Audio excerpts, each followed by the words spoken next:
Mining Weekly Online is talking to Dr. Robbie Robinson, a research commentator who draws our attention today to the opportunity that is being lost in South Africa with cobalt, which the world is regarding as becoming more important.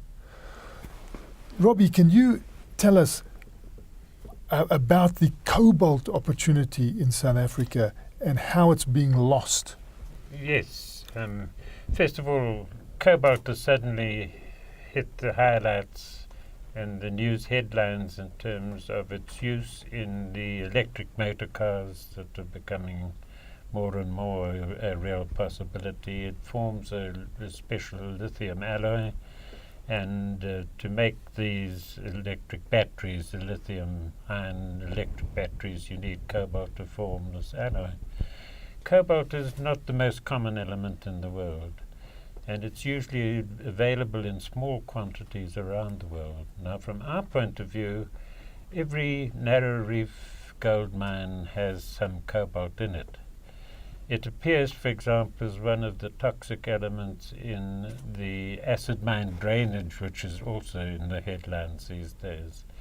But at the moment, our approach to dealing with this cobalt is to precipitate it with lime and put it on a waste dump. And as the waste dump gradually weathers and leaches away, the cobalt gets into the streams and it is a toxic element. But there are other processes which, in fact, in a rather easy way, can recover that cobalt and produce it as a cobalt oxide, which in due course can be dissolved, electrolyzed, and cobalt metal made. It's a very significant source of cobalt. The same applies to the platinum mines. The platinum mines are a source of cobalt, and if you do the hydrometallurgy approach to platinum, that cobalt comes out and is recovered as a cobalt metal, a high purity cobalt metal. This is being done, and we are recovering cobalt, but what I'm saying is that, of course, it's becoming now a strategic element. And because of that, we can, in fact, use that cobalt and get into the business of making lithium batteries. And this is really why I'm focusing on cobalt today.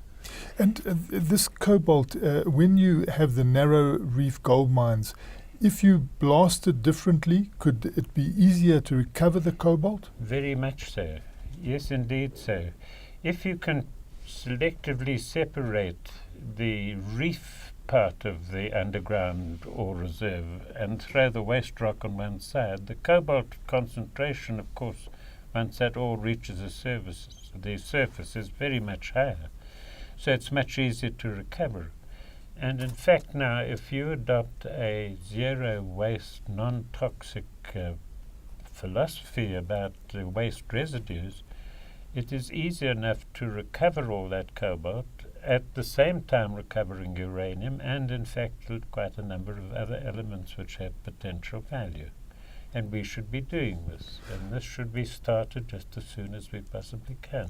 There is a greater acceptance now of the potential value of selected blast mining, which you have been promoting. If this is introduced, two birds could be killed with one stone here. Very much so. So we would be able to recover the cobalt more easily. Just explain how that would happen. Yes, the cobalt, uranium, the iron itself that comes out in this reef structure could all be obtained by a leaching process before you extract the gold. This could be done by the old uranium process, leaching with acid. It could be done by pressure leaching. It could be done underground by the pressure leaching, which is again an item for research. But what will happen is that the leaching will dissolve the iron, will dissolve the cobalt, will dissolve the other minerals, and you can selectively precipitate these to give you byproducts which you can convert into cobalt metal or whatever is the most valuable constant. The residue from that goes for gold treatment. Now, we always think of the Democratic Republic of Congo as being the big powerhouse when it comes to cobalt. Correct. I must confess, I've never sort of thought of South Africa. Where would we potentially be in the world as a potential producer and supplier of cobalt if we did what you say? Like you, I'm not sure of exactly how much the Belgian Congo could produce, and I'm not too sure how much China has available to it. I think we would probably be small compared to this. Remember, cobalt is also used in lots of other alloys, mnemonic alloys in jet engines and this sort of thing. It is commonly used. But strategically now it is coming into short supply. Our amount of cobalt, if recovered, and if it were focused on doing something really useful like producing electric motor car components, would be immensely valuable to us. If you're going to ask me, do we have 10% of the world's supply, or 5% or 20%, I can't answer that question because nobody really knows what is being discarded in the Belgian Congo, and one doesn't really know what the reserves are in countries like China and other countries of the world. But we do know that a lot of industries in America, for example, are focusing special attention and special research into recovering cobalt as a strategic material for use in electric motor cars. And just on the whole issue of research, do you think that there is greater transparency needed with regard to job-linked research in South Africa? Very much so, very much so. Job creation in the new world that we're going into needs a lot of revolutions in thinking.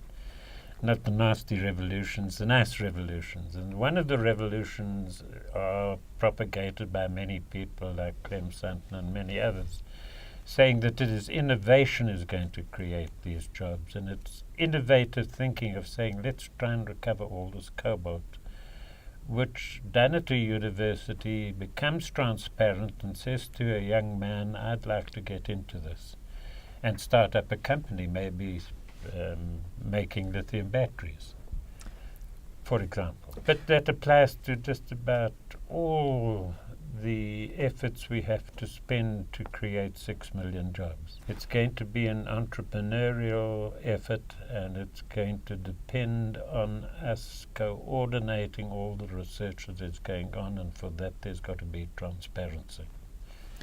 That was Dr. Robbie Robinson, a research commentator who will be coming into our studio on a fairly regular basis just to give us an insight into the opportunities in South Africa, particularly for a research that has a job creation spin-off.